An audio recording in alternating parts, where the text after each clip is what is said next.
Ja nacistat Jugoslav. Mi smo more krvi prolili za bratstvo i jedinstvo naših naroda. Građani, agresija je završena.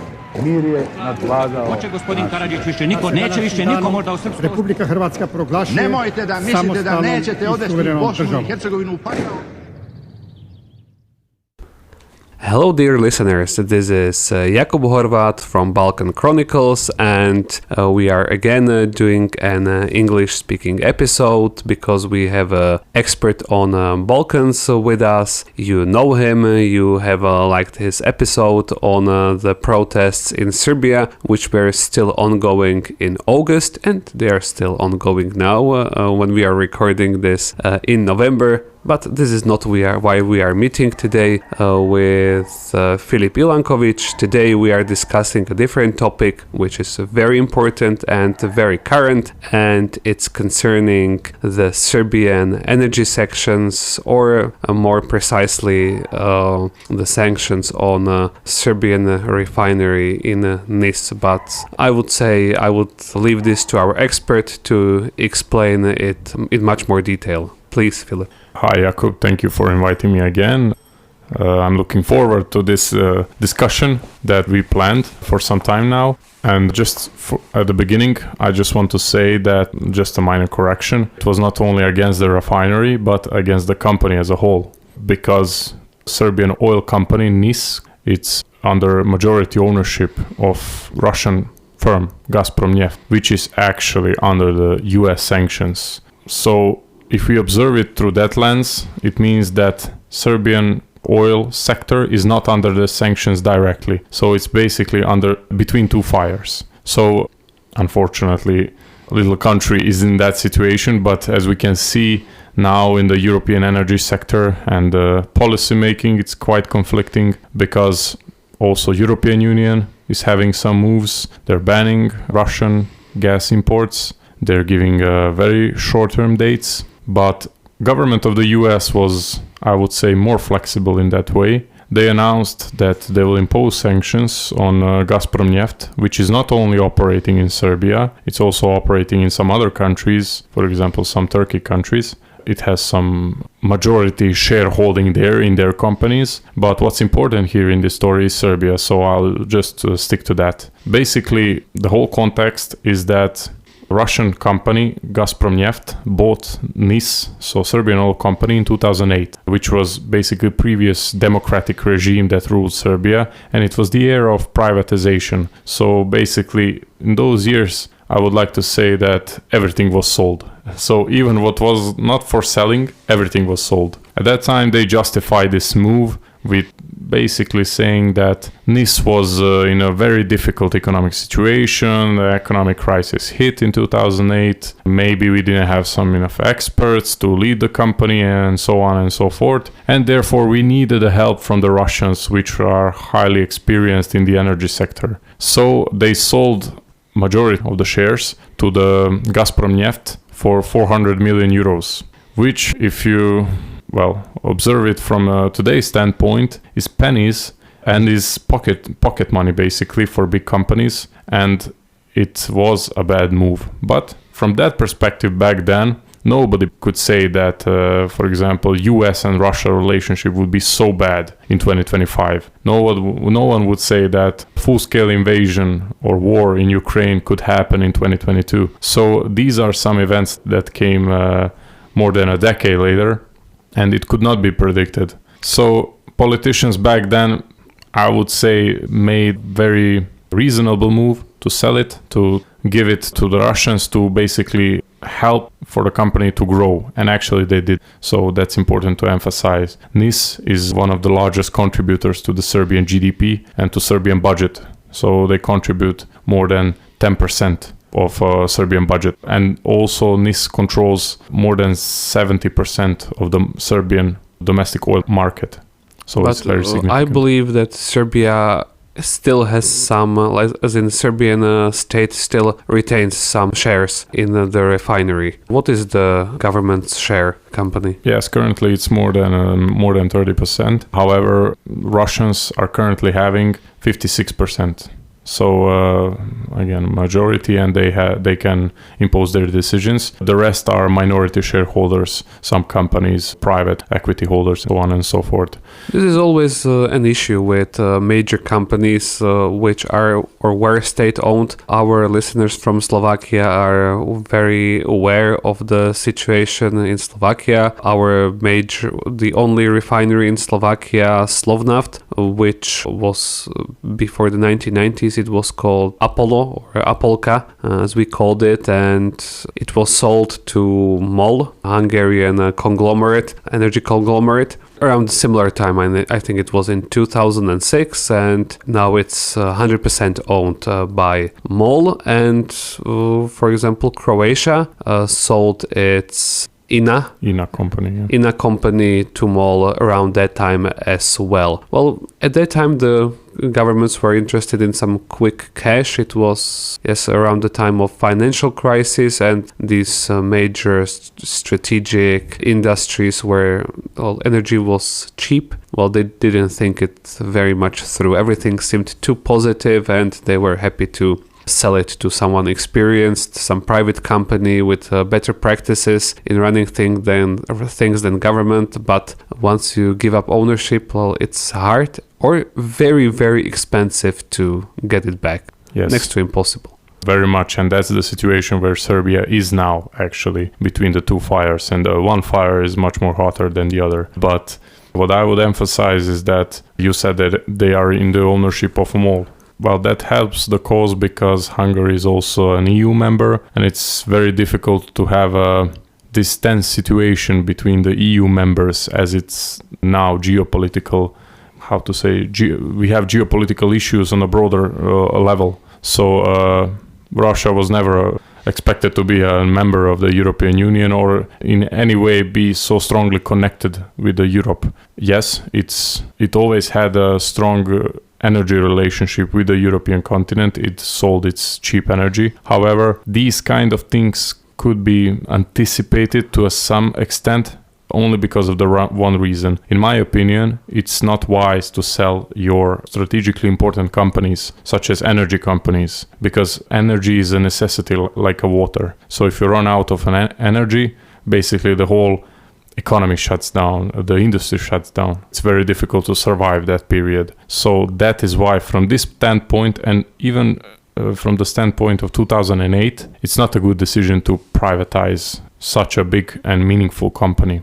There could be another solution, but that's alternative history now. We are not going to discuss about it. What is important now is that Gazpromneft owned 56% of the shares, and obviously with the current geopolitical tensions, the US doesn't like it, simply said. The US has officially said that the reason behind these sanctions is that they want to economically cripple the Russian warring machine in the Ukraine, which could be correct if Serbia was a $1 trillion market, but it's not. It's a really small market with only 6.5 million inhabitants, and being outside of an EU state and such a small state, it's not relevant economically speaking, even for Gazpromneft. Just to put it in a perspective, of the entire Gazpromneft revenue for 1 year, Serbia makes only 1%. So Serbian market is actually NIS. So it's very much neglectable, and this official reason stated by the US Treasury Department back then in January is not,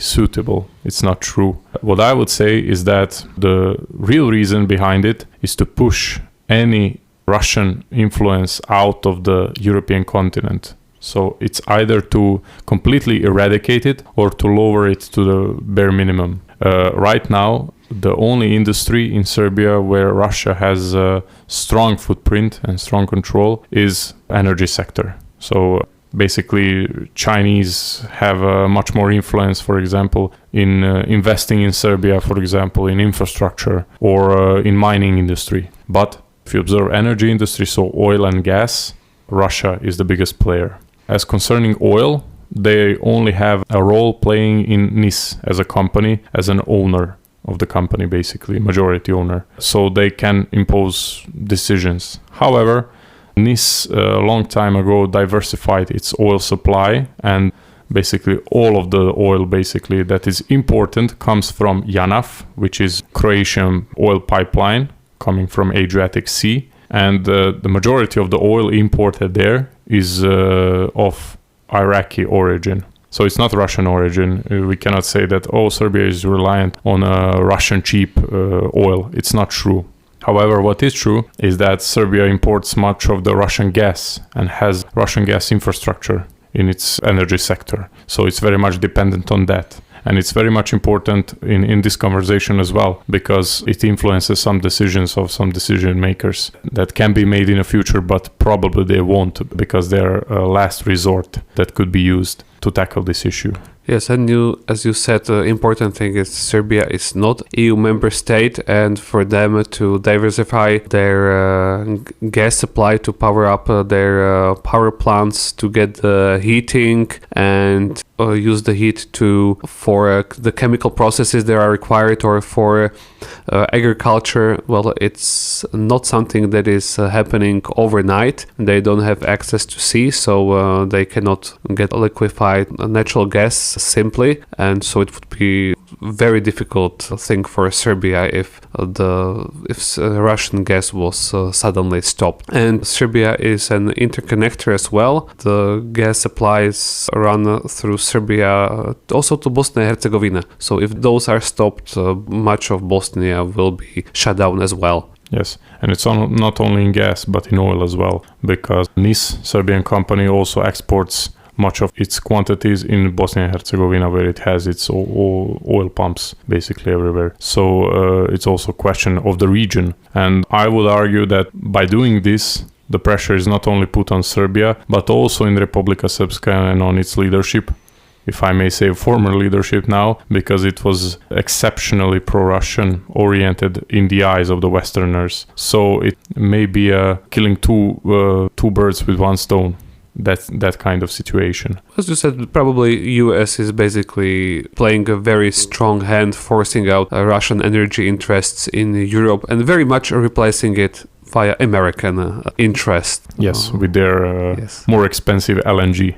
Yes, and industry that is blooming. So somewhere I read the article that basically these LNG terminals are like growing as a mushrooms everywhere around the world, because it's it's not a new thing, but it's exponentially exploding in demand for LNG, precisely because of these issues. But to export the oil and gas, it's much easier through the pipelines, through the already existing infrastructure. So I would paraphrase Hungarian Prime Minister when he said, this is an issue of geography, not of politics. So basically, if you are a landlocked country like Serbia or like Hungary or like Slovakia, it's very difficult to cut already existing infrastructure and just all of a sudden, create a new one. It's not possible. So either you have an access to the sea, or you rely on others around you and on their goodwill, and basically energy import would get much more expensive, and that's not sustainable, not even in the short term. So transporting it via river in maybe some oil tankers or something like that would be a short-term solution to improve quantities of oil basically in a country,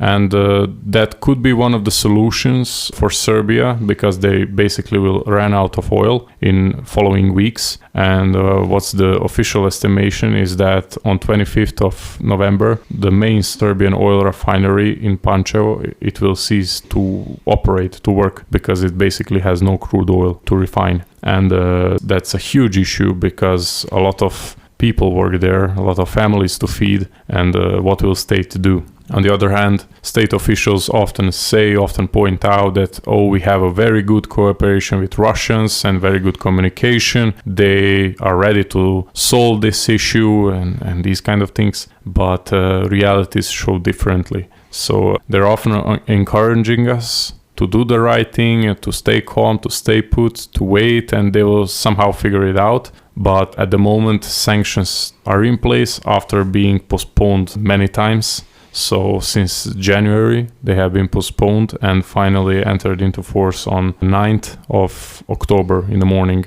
And basically 9th of October was, D-Day for the Serbian energy crisis, which is yet to reveal itself. So Americans have a very strong hand. We can see it also regarding Slovakia, regarding Hungary, and sanctions on Lukoil, that their local refineries are not able to process the crude which they are designed to process. And well, it's not going to be easy to find a new source of the crude, because there would probably need to be a big investment to retool the refineries for a new source of crude, and this is all up in the air what's gonna happen. But yes, the Americans, by putting pressure on Russia, are putting pressure on a lot of countries and their very export-focused economies, such as Slovakia, Hungary, Serbia, and basically the whole region. Probably the strategy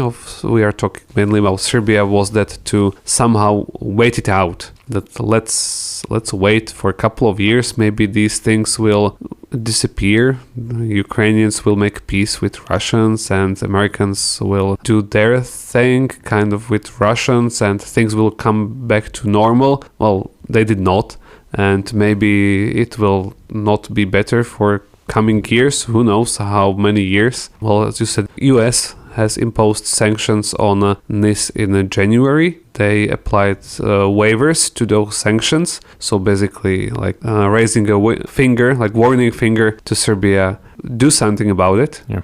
Well, they did not.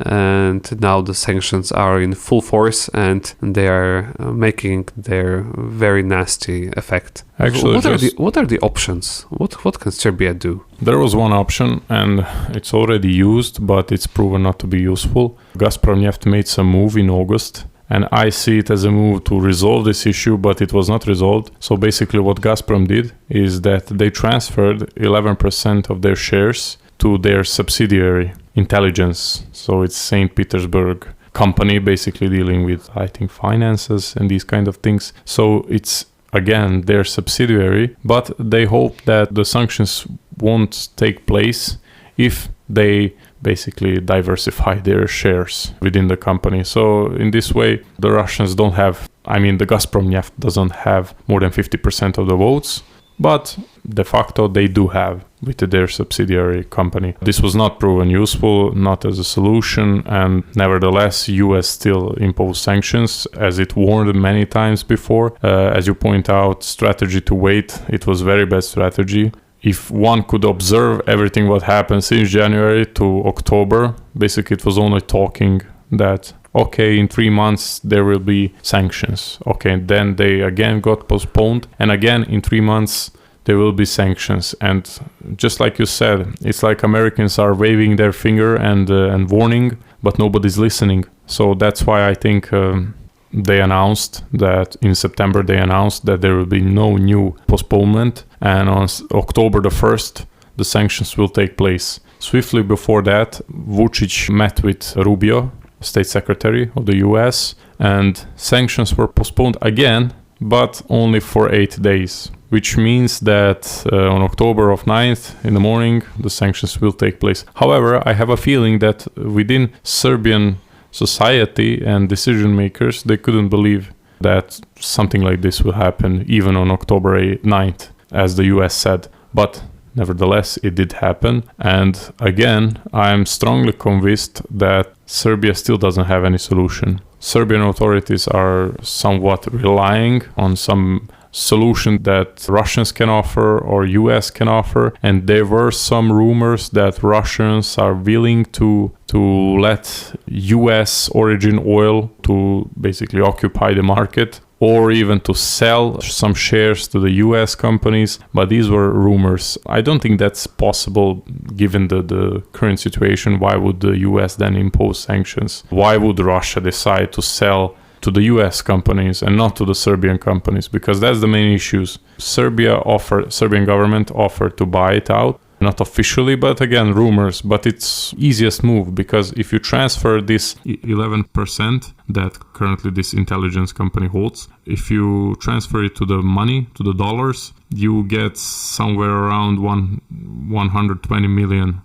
US dollars according to the last known share prices, which is pennies, which is, any like mid-sized company could afford it, and especially Serbian government could afford it to regain its energy sovereignty, basically. But that did not take place because Russians are strongly opposed to that. So I'm not sure if there is any other possibility for other companies in the region to be involved in this problem solving. But one thing is certain, the Russians have leverage in this situation, so they can say we want to sell it or not. And it's also important to point out that this situation doesn't benefit Russians, not because of the revenues or anything like that, or because of the disaster of this company, not because of that per se, but because of the issues that it internally creates in Serbia and the sentiments about the Russians that they are not,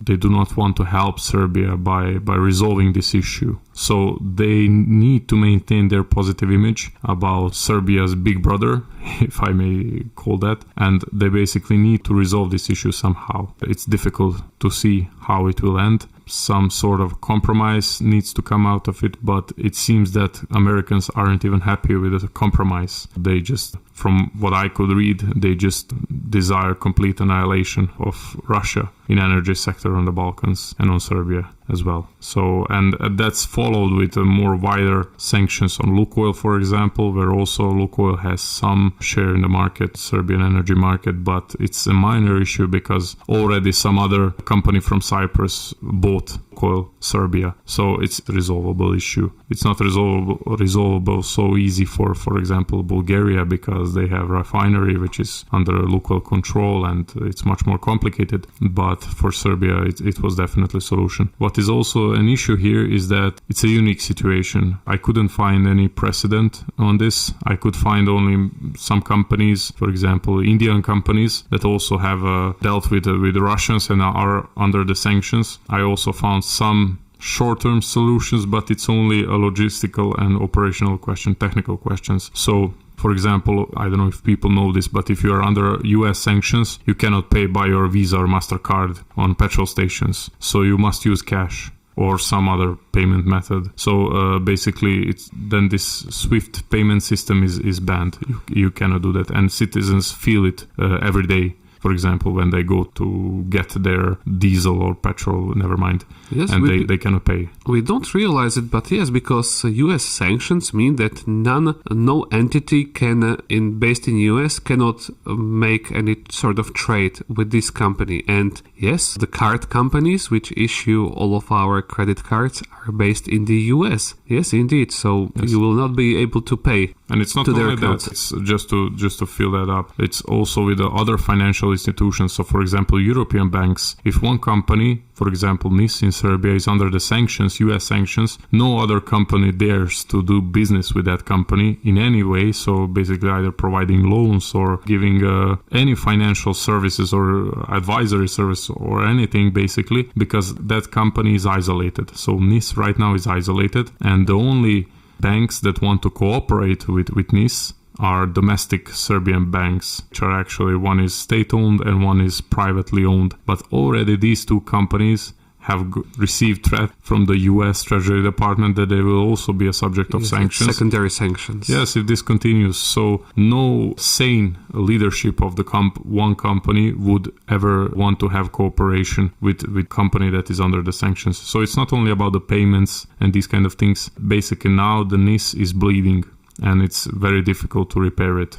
And while we were talking about the solutions, I just briefly mentioned and my thought went away, but now it returned. So one very short-term solution would be, and it was pointed out by Hungarian foreign minister, that Hungary would help Serbia given the good political relationship. One solution would be to transport oil from Százhalombatta. It's like the biggest Hungarian refinery near to Budapest, and it could be transport the excess amount of oil to Serbia via Danube River. And logistically speaking, it would be possible. And I already read some local news in Serbia that some rich businessmen are buying this oil. It's not oil tanker, but like these small oil barges, or I don't know how they are called in English. So it was in motion. But what happened? This oil refinery in Hungary got under the fire. So, and it's very, very strange situation. Some even linked it with fire in a Romanian refinery, which happened basically several hours before or one day before that. I'm not sure. But it's not going too many into conspiracy theories, who did it and why. According to some estimates, that crippled the ability of this refinery to work by 40% in Hungary, which basically means that, okay, now Hungarian oil refineries under some kind of a crisis. I'm not sure how big of that crisis is, but still it's a crisis, so they cannot actually export the excess oil. And again, that means a problem for Serbia as well, and problem for the other countries that it supplies. For example, Bosnia and Herzegovina, a large amount of oil go to Bosnia and Herzegovina via Serbia. So once again, this short-term solution could work before the fire in Hungarian oil refinery, but now it cannot work. And is it possible that Serbia would nationalize the company or nationalize at least it temporarily or part of the ownership structure? That's what I was saving for an end, because as Serbian president pointed it out, that would be a last resort. So last possible mean if everything fails, we will use this method. But also he never explicitly said we will use it, but he just said it's a last resort. I don't want to talk about it. But what is important is that in previous 2 weeks, the rhetoric has changed. And I saw that president, being de facto leader of the country, is a bit sick of the Russians for multiple reasons. One of the reasons is that Serbia waited for a gas contract to be renewed on a long-term basis from Russia. Serbia waited, I think, from April, so for this contract to be renewed. But the Russians were postponing it always. And finally, they said in October, okay, we will renew this contract, but only until the New Year's, so until 31st of December, which basically means that if Russians want to do it, they could stop gas supply to Serbia from January the 1st, in the middle of the winter, which would be devastating for Serbia as a small country. And which also has another implication: if Serbia dares to nationalize NIS as an oil company, strategic company, Russia would retaliate. They would just simply not basically sell any more gas, natural gas, to Serbia, which creates additional new set of the problems. However, I told that there have been something that is in motion, a change of rhetoric. Vučić said that in last week. He said that we will wait for 1 or 2 weeks.